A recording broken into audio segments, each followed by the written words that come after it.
Thank you for peace. Thank you for prosperity. Say thank you in advance for what's already yours. It's how I live my life. That's why I am. One of the reasons why I am today. Say thank you in advance for what is already yours. Thank you. Thank you. Thank you. Thank you for this day.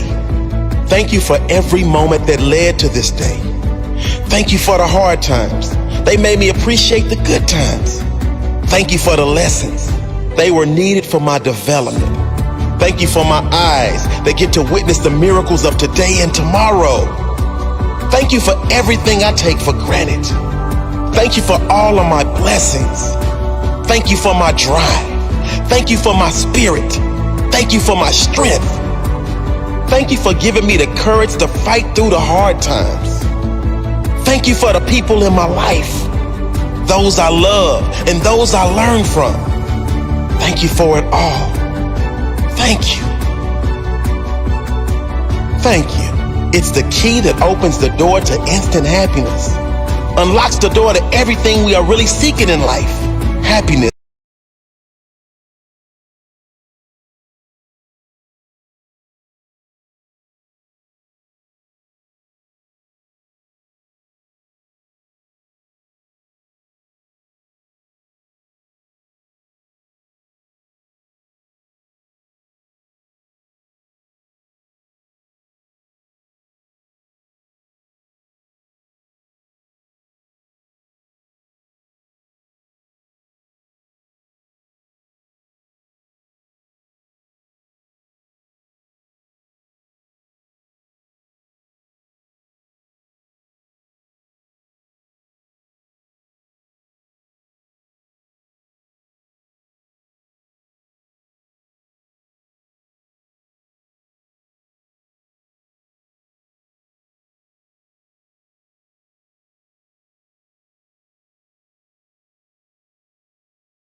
With Kaieteur Radio. Demerara and Essequibo 99.1 FM. Berbice 99.5 FM. Kaieteur Radio.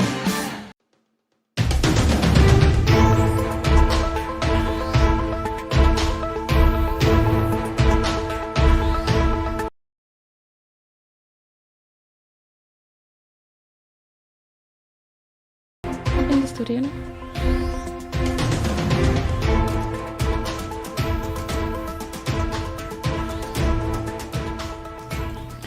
A very special good evening and welcome to another edition of the Lall Show right here on Kaieteur Radio 99.1, 99.5 FM. Thank you for tuning in. Tonight, joining me with the man of the hour, Mr. Lall, is also Kaieteur News' very own senior journalist, Mr. Kemal King, and another very special guest who is behind the camera. So, of course, tonight, a few housekeeping matters. You can send us your calls, your messages, your comments, and questions on 622-222. You can also comment on our Facebook Live, where Kaieteur Radio is live streaming this program. On our Facebook page, you can send whatever questions or comments you have for Mr. Lall's presentation. So with that short introduction, I'll hand you over to Mr. Lall. Thank you, Shakiman. Guyana will be crippled if our leaders approve 7 more projects. Exxon wants to push down our throats in the Stabroek Block. That's where I'll be talking on. Guys, I love every one of you, especially from my age, 25 and up. What I'm about to tell you tonight, if you have blood pressure, stress, or heart issues, I advise you turn off the radio and switch to another radio station and listen to some nice, beautiful music. I always tell people, if you don't like the Kaieteur News, you don't have to buy it. And I don't mean that in a rude way. Just like I am saying, turn or go to another radio program. We are being taken for a ride like fools and idiots by all these oil companies, their partners, and our leaders. Our leaders is either blind, deaf, dumb, or in bed with all of the things I am about to reveal to you. Our leaders give away all our oil blocks free that worth hundreds of billions. The people who get them turn around and sell parts of it and make unknown billions, bank it in them accounts, and then they turn around and went to the bank, pledge our oil blocks, borrow billions to which we have to pay from profit oil. All this is happening in which we had no say. What a way to run a country. Then them taking 98% and give us 2% of our oil wealth. Hope I am very clear on what I'm saying. Them same oil companies pay no taxes whatsoever from the oil and everything they import. Them get free lands. In some cases, them pay next to nothing for build fancy hotels. Them own all the service and supply centers, own all the planes and helicopter services, give us 18 billion US for 3 projects, Liza 1, 2, and 3, in which it will take 22 years of our oil to pay that back. So what are we getting? oil working for them, and the crumbs coming to us. That is what you and me are getting. Now they want to put the last nail in the coffin on Guyana by bringing seven more projects out there in the Stabroek block to make it 10. When we are handed that bill, trust me, Guyana, it will be anywhere in the vicinity of 4 to 500 billion US dollars. What that means to us, all the oil in the Stabroek block will be working for that inflated money and the rest of things I talked about earlier. What is there for us, brothers and sisters? What the hell is going on in this country with our leaders? This is not knees on our necks. This is the slaughterhouse we all heading to one by one, except some of the politicians who are in bed with those oil players. Listen this, Guyana.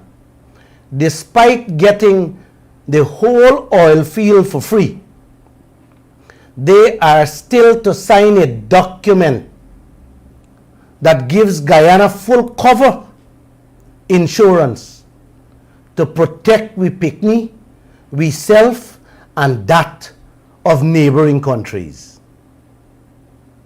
You guys can turn off the radio now and go to bed. Good night.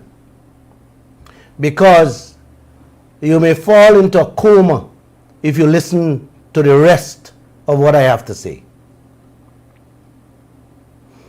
Several countries, Ghana, Chad, Papua New Guinea, Zimbabwe, Angola, Nigeria, and many others, hundreds of millions of their citizens are living in extreme poverty because of the contracts their leaders sign with oil companies. Guyana oil contract is worse than any one of them. You hear that? If they are living with just $2 and $3 a day, how much we Guyanese will be living with when the oil is finished? Don't forget. Let me repeat that. Let me repeat, the oil contracts are far better than the one we have. Living in what and eating what? Dirt or filth, like our brothers and sisters in Africa? That's a big question I want you guys to think of. It is time for all of us to take a stand and say something. Say it's enough. Stop it. And I mean stop it now. Trinidad, our neighbor, after 100 years in oil and gas, is now trying to correct some of the mistakes they made to rake in the crumbs of what little is left now in their gas sector. So please, start sleeping with your eyes and ears wide open. Please start read, watch and listen carefully what is going on with our oil wealth. Brothers and sisters, all those countries pay the price because of incompetent and corrupt leaders. This is something I have been preaching over 5 years now. Every day we were and still is reporting on the skullduggery, scampishness and corruption that went on in those oil countries, just to make sure our leaders don't get caught up into that sort of business.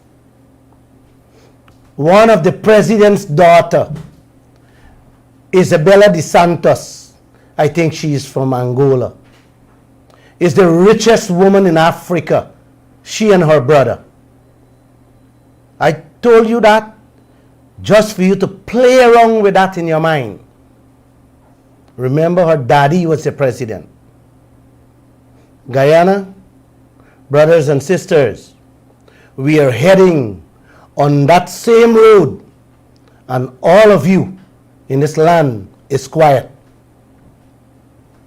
As for our leaders, they seem to be in a coma, or they fall in trance.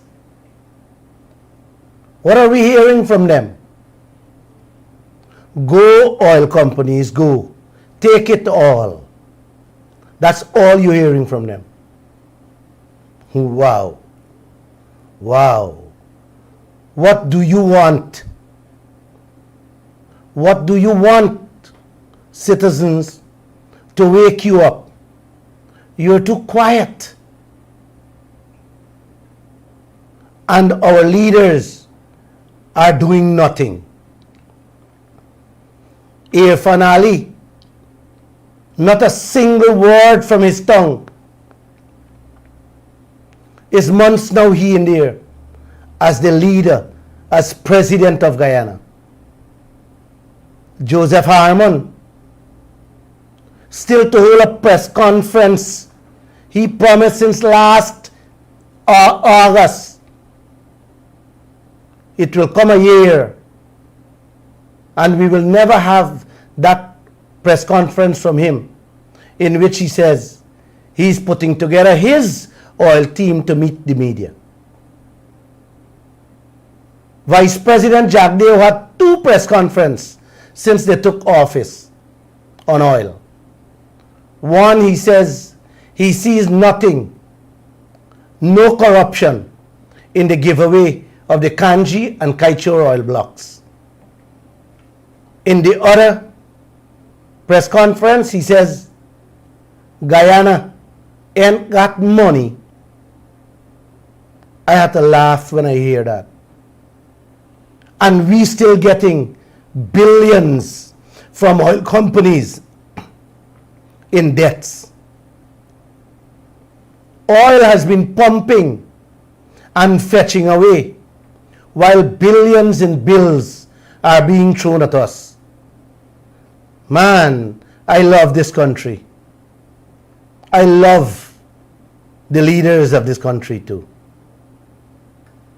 What these oil companies and the leaders are doing to us is unthinkable and unimaginable. This is not rape and robbery alone, Guyana. I said we all are heading to the slaughterhouse to be slaughtered one by one. Brothers and sisters, I am not exaggerating. I will not. I challenge anyone to come and dispute what I have said on the many programs before and what I am saying here tonight. I have said many times, this oil sector is gigantic. It will take more than 20, 30 years for us to get a full understanding of it. I myself doesn't know much. I also said there's a million ways we can get shafted in this oil sector. Kaieteur News carried a story Sunday in which an oil expert said Ghana, not Guyana, Ghana was able to take full control of all spending done by oil companies, bringing and buying those ships. And the cost for all platforms and rigs, etc. The expert said Guyana should and must do the same. Not Glenn Lall saying this, but I know the people are bang on, they are on target, they are right. If Guyana can't take control of the oil spending and what they want to do, we are in great, great danger, Guyana. Yes, great, great danger facing us ahead. No oil company should be allowed to borrow and spend on our behalf. Come on. Let me put what the oil companies did and want to continue to do in a simple story that all of you can relate to. If you have a 500-acre rice field, would you authorize a stranger to pledge it to the bank, borrow billions, in which your rice money have to pay for, and you have no say? Oh, come on. Come on, would you do that, guys? Good, no way. Would you allow that same stranger to buy 10 tractors, 10 combines without your permission, when 2 or 3 can do the work very easily? Come on, no way. Why spend billions on machines to eat up your profits? That doesn't make sense. Only a moron, a sick mind, or a corrupt person who is getting a drawback from the combines and tractors will allow that to happen with his rice field. Yeah. I know no market vendor would make such a decision if they had owned that large rice field. That is what oil companies is doing to Guyana, and our leaders did that with Liza 1, Liza 2, and Liza 3. And our leaders give them to go ahead. Give them the okay, say bang on, go right ahead. The oil company went and borrowed $18 billion on our oil field. Pay for the ships, the rigs, and the drilling platforms, and all the equipments, etc. for Liza 1, 2, and 3. Then hand we the bills in which none of us had a say. Them hand us bills that we cannot verify to this day. You hear me, Guyana? Some of the bills they give us, we can't even question. And guess what? Our leaders is very happy. They're very happy. They're allowing that.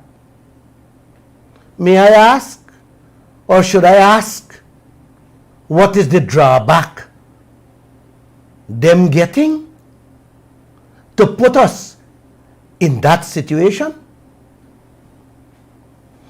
With their silence, not a word you're hearing from any one of them.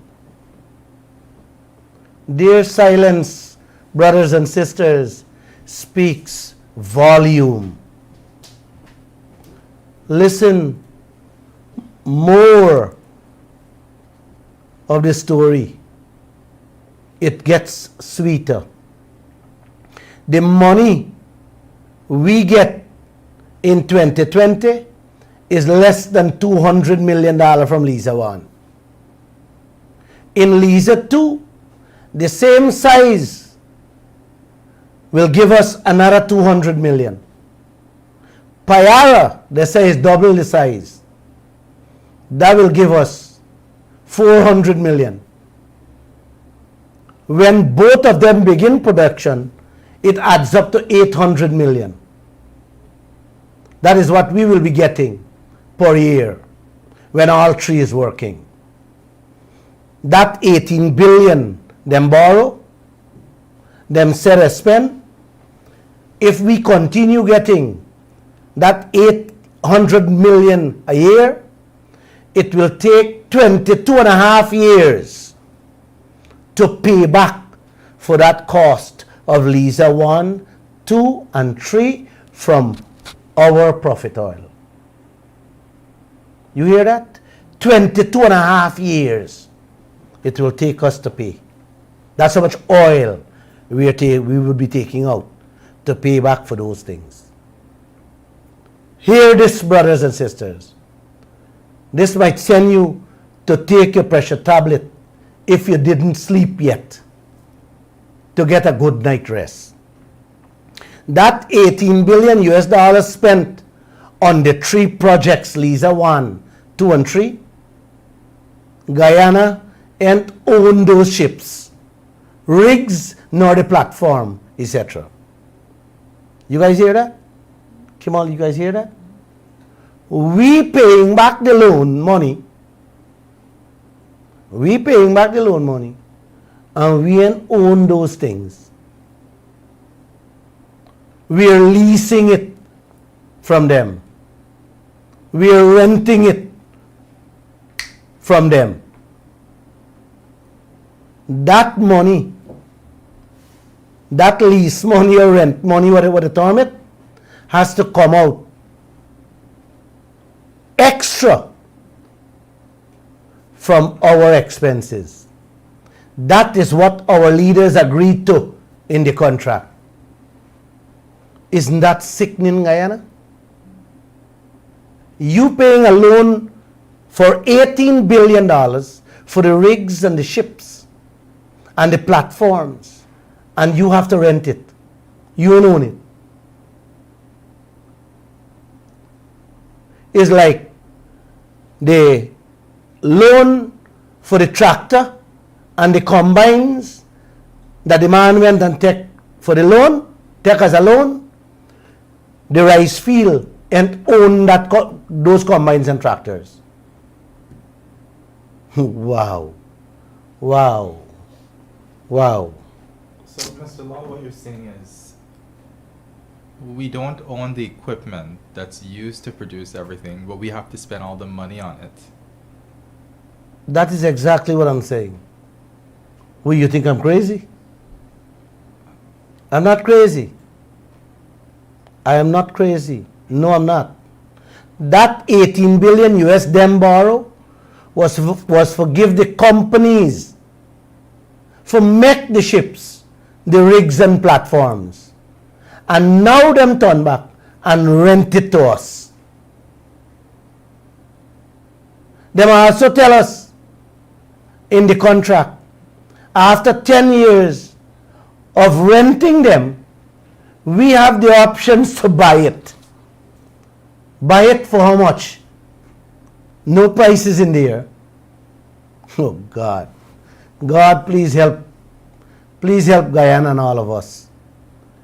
When you paying every year for it through cost oil, we are told we ain't own them. I think this country needs prayers. Prayers for our leaders, so the Creator can guide them to see and to do the right things to safeguard Guyana. Here's some more. When the oil is done, listen to this carefully. When the oil is done, them will sell the ships and every other thing, walk away with all the cash, and Guyana gets nothing. All that Guyana is in the contract our smart leaders or morons sign on to. Glenn is not making that up. It's like the man who pledge your rice field and buy the tractors and the combines, what you pay for. When the rice finish cutting, he is allowed to sell them and take all the cash. This is what Guyana puts itself in with those contracts our leaders sign. You guys still want to hear more? This might make you get a little more angry. You sure you want to hear more? Yeah? Go on, Mr. Lall. The oil company is telling us they want 7 more ships, rigs and platforms, and every other equipment in the Stabroek block. They want go to the bank again. This time is not for 18 billion. It is for 4 or 500 billion US dollar. Them waiting for permission from our president Irfan Ali to okay it. The 3 we got already for 18 billion will take 22 and a half years to pay back. Imagine how long the bill for the 7 will take. You do the maths and call me back. I am not too bright. Or if you guys want to do the maths there and tell me, I'll accept. Or maybe we should ask Harmon, Jordan, Jagdev, Ashni Singh, Trotman, and Robert Prasad. Them is bright people. Them very bright too. All the oil in Stabroek Block, Guyana, may not be enough to handle that inflated cost they will pelt at us for that 7 more FPSOs and platforms. Let me remind you all, if you never know, Liza 1 came to us with 3.5 billion. Liza 2, the same size, come with even more, 4.4 billion. Liza 3, them sell a little more bigger, come with 9 billion. That is what make up the 18 billion. But I just give you the line in which it come so that you can follow what I'm saying. As the FPSOs and the rigs come, everyone come with a higher price. They're going up and up and up. You do the maths. The 4th one might come with 12 billion. The 5th one with 17 billion. And it goes up and up until you reach 10. When 10 is in the place. I hope you follow what I'm saying. When them oil players done with us, brothers and sisters, we will continue to run in search of greener pastures, just like our African brothers and sisters paddling boats, risking their lives for a better future elsewhere in other countries. Now, let me slow down by telling you what Ghana did. The oil company wanted to bring in another ship, rig and platform into their oil field. The government of Ghana put together a technical team with expertise to evaluate and see whether it is profitable or not. The team came up with a big no-no for Ghana. Them advised the government to move the one they have to the next oil field when the oil is done in that hole, so they can make profits from their oil fields. And don't go into huge debts for another one. That's a very smart move. Guyana is now faced with that same situation in which Exxon wants to push down our throats the other 7 more them plan to bring with our government's approval. Hear that? With our government's approval. They don't have to hire experts like Ghana to tell us that answer. They don't. They don't. So, are we going to blindly approve and accept the 7 more? What do you think, Mr. Lall? That's a big question. That's a big question for our leaders. The way they did with the first 3 Kimal, especially Payara, sign off the next day after they would have done a so-called review in 6 weeks using that Canadian woman. Anything can happen. It will depend on you and all Guyana, including myself. Your voices, our stand. You know, if I am to guess, I believe our leaders will approve, knowing what role they play in the oil blocks giveaway and how they have been quick to accept everything thrown at us, every single bill, every single thing the oil companies want. I have the answer. But if I only say it here, we will end up in court again.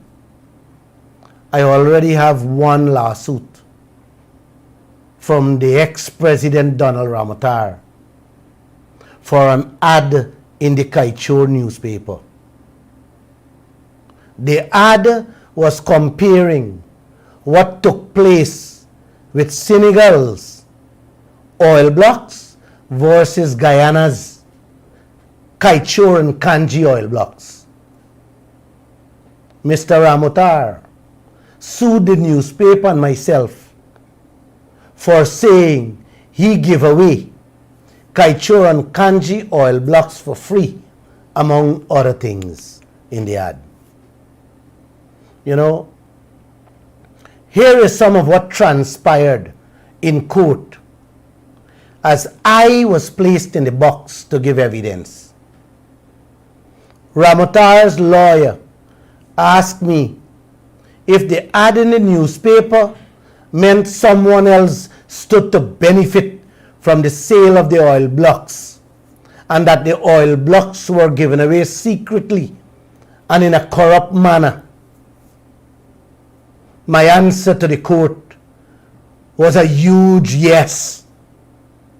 I told the court I believe the deals were dirty and that President Ramotar at the time failed to follow the correct process. The lawyer had asked specifically if, as a result, I thought the country lost billions, and my response was yes, perfectly.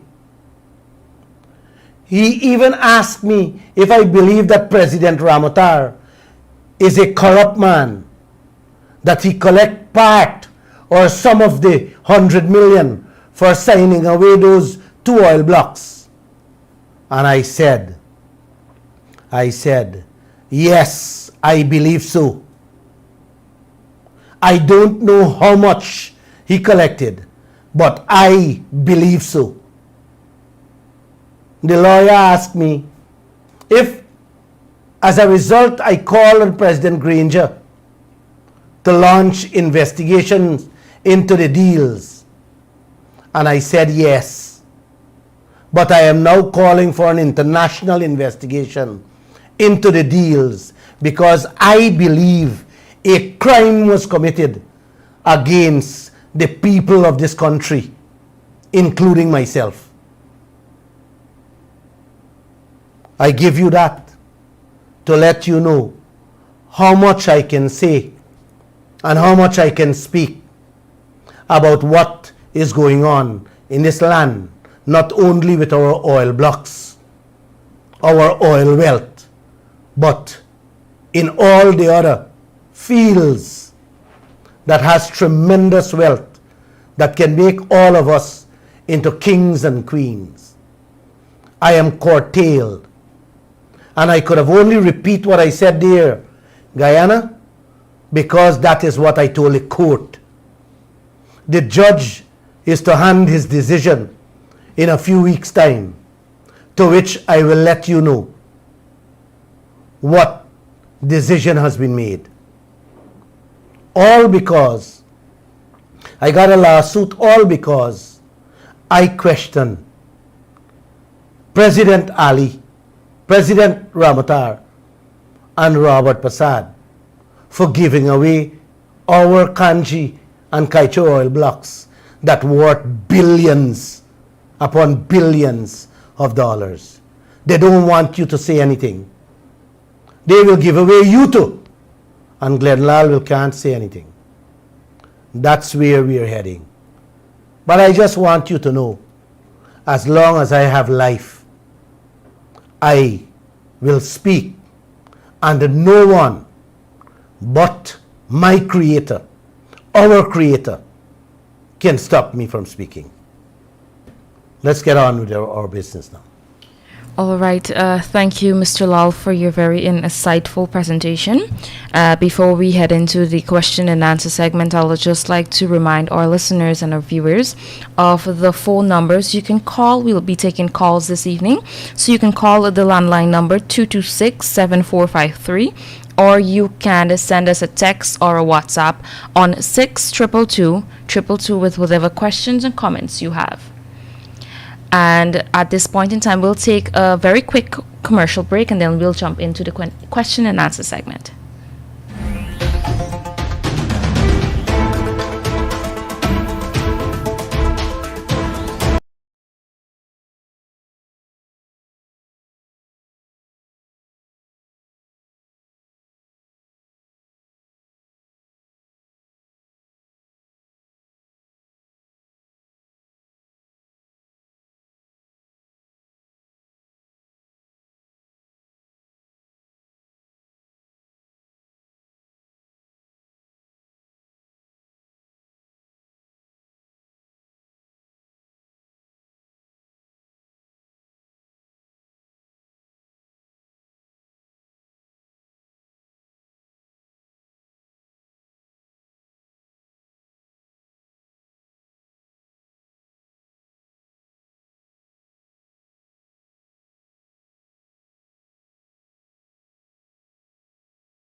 All right, welcome back, and thanks for staying tuned. Just a quick reminder of the numbers. You are tuned into the Lall Show on Kaieteur Radio. You can call us on 226-7453, or you can send us a WhatsApp or a text on 622-222. Your questions can be on anything oil and gas, whatever the topic Mr. Lall just discussed, or any questions or comments you have to make on corruption in Guyana. So we have a question from our special guest here behind the scenes, so you can go right ahead and start. Good evening, everyone. Glenn, the world admits that Guyana has gotten a raw deal, but our leaders are acting like if we got a sweet deal. You have any comments about that? Well, they are behaving like if we have like if we got a sweet deal. They have to behave like that because many of them have interests. They have interests in the oil sector. They have business interests in the oil sector. We may not be able to directly clinch them to it, but they are directly involved. You know, I have said, and I'm going to say it again, no leader gives away, you know, billions worth of the Guyanese people without having some sort of interest. You know, you got to be kidding, man. And you got to be kidding when you're telling us that you have never met the people, you don't know who they are, and you're giving them billions worth of the people's assets. Let me ask you something. Anyone, Robert Prasad or Donald Ramatar would give anybody a bicycle them own? No. No, there's a reason for these things. This is why I've said what I've said in the court, that I believe that they're corrupt. And I have no qualms about that. Vice President Jagdeo says that they will not make the same mistake they made in Stabroek Block. That the plan is to correct that in the future in the others. Wow. He planned to correct what? What he planned to correct? You actually give away everything. The bulk of our oil rests and sits in Exxon block. Exxon actually get a free pass to rake up and take every single drop of it and throw the crumbs at us. They're paying no taxes, nothing, giving us inflated bills. And our leaders, Jagdeo, the same Jagdeo, is not checking anything. We're not checking anything. Next, in a month's time, we carried the story yesterday, Kemal, in which they say they will hand us another bill for Payara. For Liza 1 operating costs for Right. 2020. For 2020. So that bill is coming. The bill for the operating cost, the whole of 2020 is coming to us. And Jagdeo is saying that he's still auditing the 460 million from 2015. And we got billions coming here. And one his words he used, we are auditing these things on a systematic basis. This chap got to be a moron, you know. But back to the question you asked, he's gonna make sure we get more from the rest of the oil blocks. More on what, bro?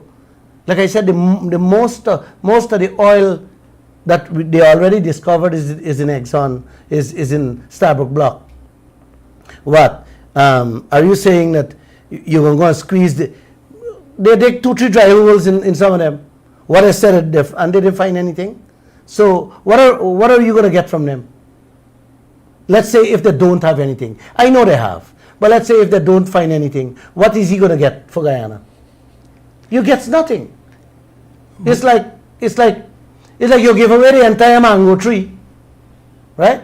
And you're looking at a few small mango trees on the floor, and you say, well, the mistake we make from the big mango tree, we can also get something from the little mango tree.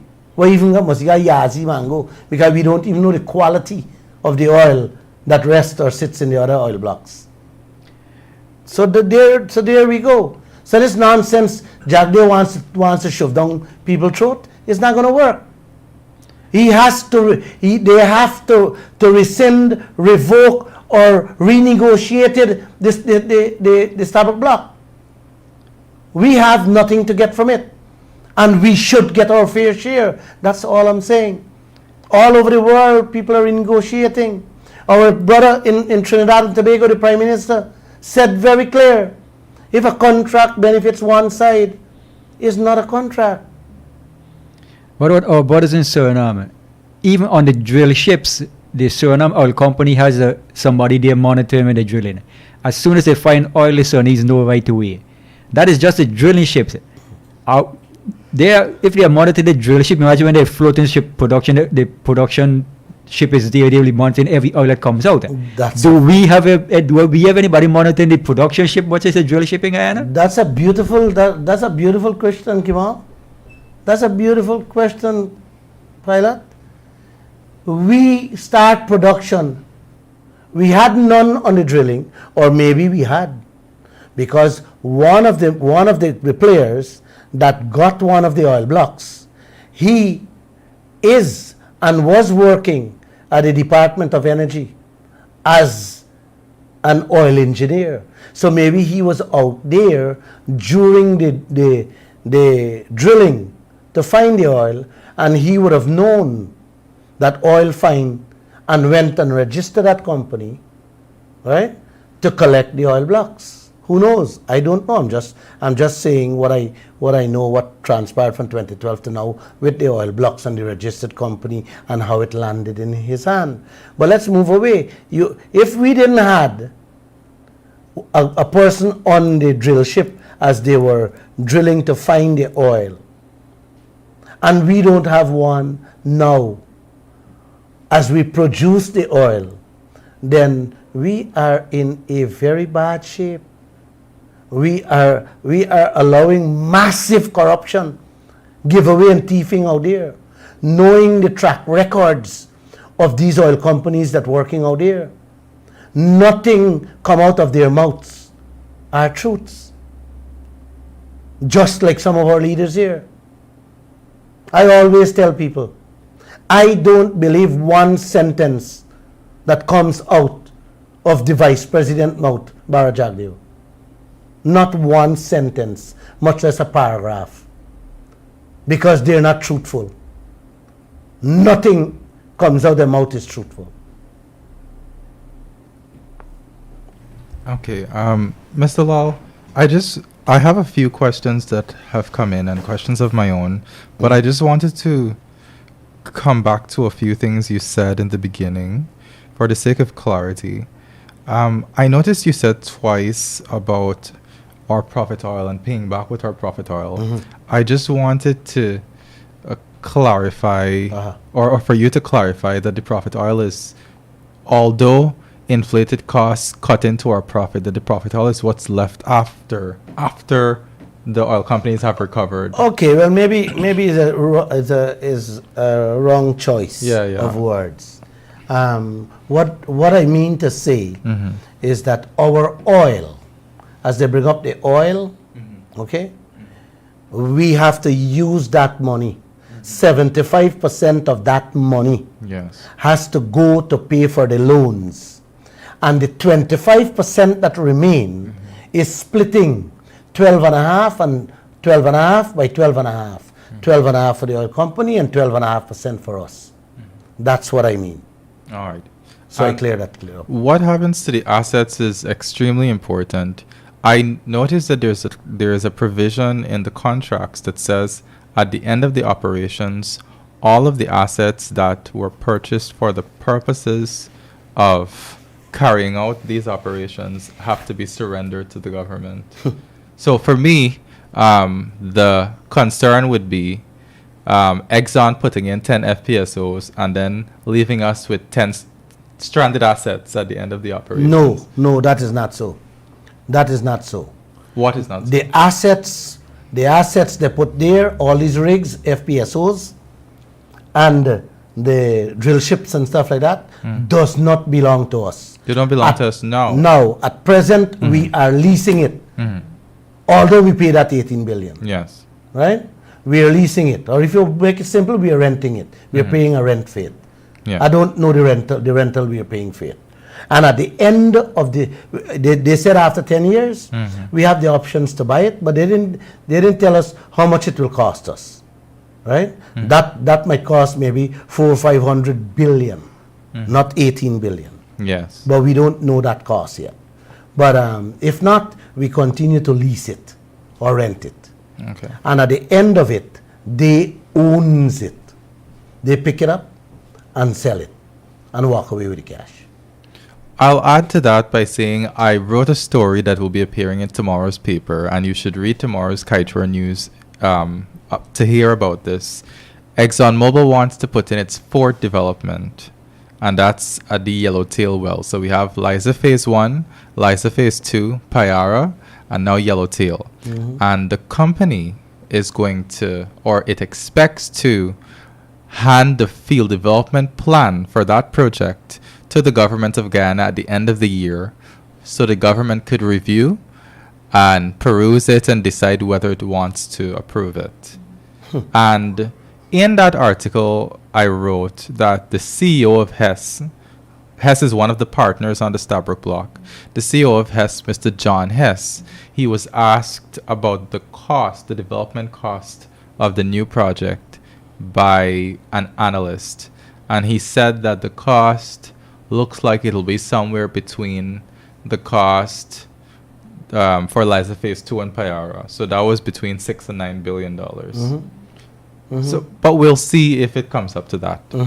That's only what they are saying now. Come when they hand it over for government's approval, it will very well be 12 to 15 billion dollar. So these are upfront games they're playing with us. You understand? They will push that quietly to the government. They look at it and say, okay, go ahead. And then they come back to the government and say, you know what? Well, it cost a little more. And it's okay with our government, because I believe that plenty of our government officials is in bed with these people. You understand? So there we go again, Guyana. I just spoke about it. That is, the fourth one is on stream. And the gentleman said we are carrying that story tomorrow. The fourth one is on stream, only to be approved by the one and only President Irfan Ali. Good going, Guyana. Good going. You've been advocating a lot. Well, Kaieteur News has been advocating a lot for renegotiation of the Stabroek block contract, and we have written a lot about the crippling stability clause that is in that contract. We can't renegotiate this contract if we don't get these oil companies to agree, or else we'll be further indebted to them. What advice would you give to the vice president and the rest of the administration of a way to get ExxonMobil, Hess, and CNOOC to come to the table and renegotiate without charging us to compensate them for the changed contract? Kemal, Trinidad Prime Minister, tell BP to put together a team and sit down with my team. And BP was like, sir, did we break the law? Did we break the rules? Did we do anything wrong? He said no. He tell them plain, any contract that benefits one side is not a contract. And he was able to get them to sit down and negotiate. And the same clause Trinidad has, we have, right? But let's say for whatever reason, the end of it all, that the clause sticks and we can't renegotiate. There are many ways we can use, right, to not change the contract, but to claw back billions, because remember, everything they have to get approval from us. That's right. The same Lisa 4 that they're going with, we have to approve it. We have to approve the EPA permit. So we have them. We can hold them. You understand? It's our thing. They have to pass through our door to go to Lisa 4. So we can stop them in the tracks and say, here guys, hey, come talk to me.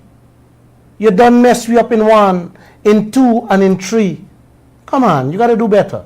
I'm not telling you to okay, we can't renegotiate, right? But listen, I'm not going to approve that. So it is that simple. We don't have to go. We don't have to fool people and tell them, well, the contract bind us, that every cent they lose every hour. No, it's a simple thing. The ball is in our court. You understand?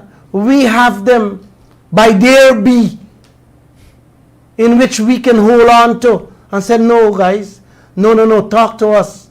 So this crap about what our leaders would want to tell you, no, there is room. There's many ways in which we can hold them and say, talk to us, give us. And we can demand.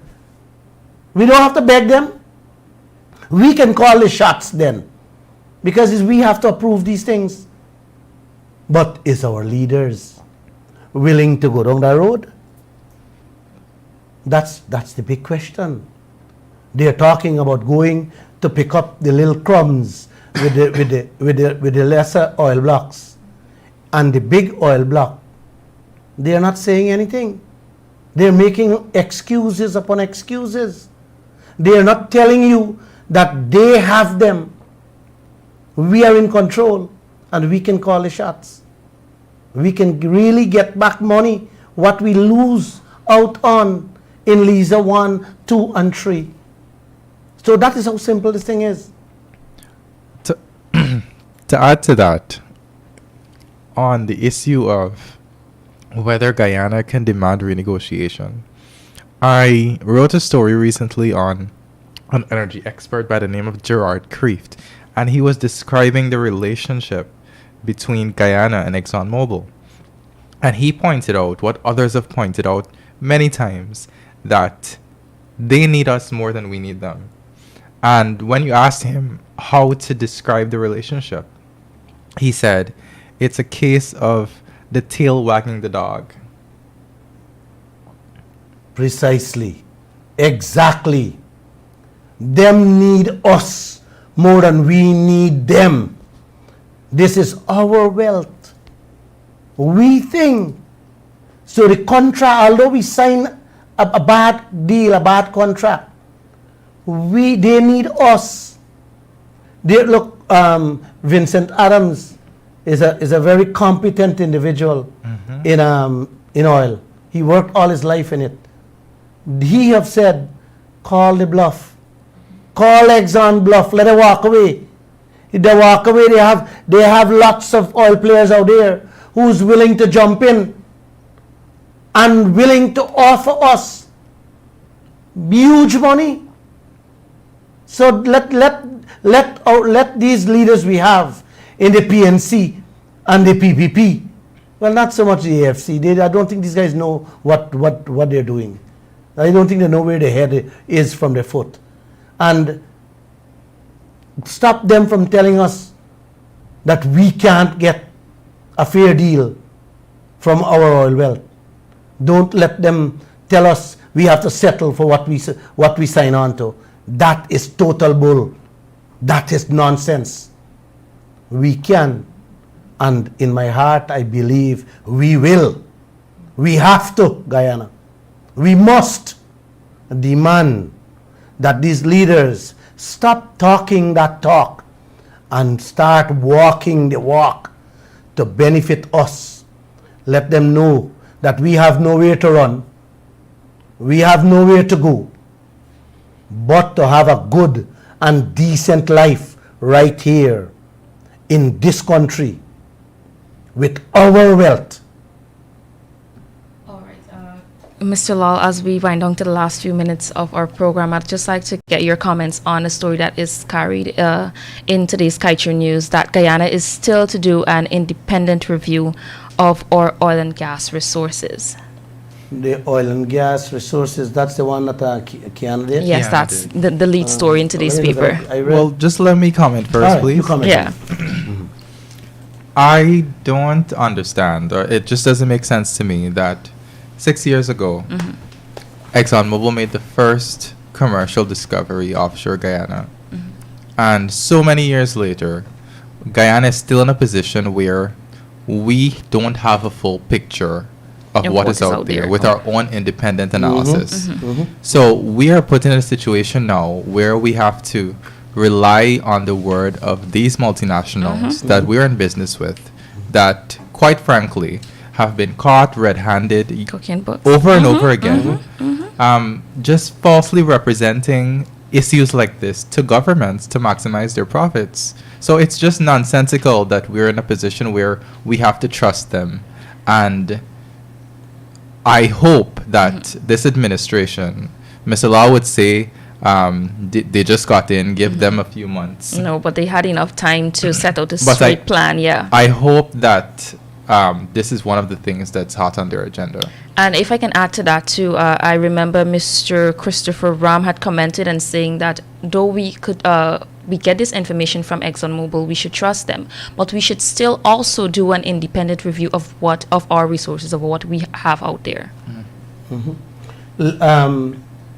What Guyana failed to do is what many countries are doing. Brazil is doing their own analysis. Suriname is doing their own analysis and checking on all the seismic data to let them understand and know exactly, because they are doing it. Guyana is doing nothing. Guyana is depending on the oil companies to tell them everything. You really believe them telling you anything? No. And our leaders, it's not that they don't know, Kemal. They know. They are smart people. But if you are sleeping in bed with people, then you don't want to go and to do anything that will offend or upset the operation, because you're in bed, the two you guys sleeping together. You understand? Yes. So, and that is where Guyana finds itself with these leaders. It's sad to say that, but that's where we are. Glenn Lall and you and Kiana will take this on? No, we can't. You have to get the leaders, and the people have to speak up on these subject matters. If not, we're doomed. Like I said, I don't believe we are doomed, because I know changes have to come. Changes must come. All right, and with that, that has brought us to the end of the Glenn Lall Show right here on Kaieteur Radio.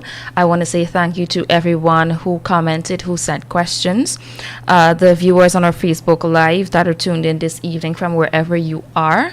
Thank you so much for your contribution this evening, and thank you, Mr. Lall, for your presentation. I know you have some closing remarks, so go right ahead.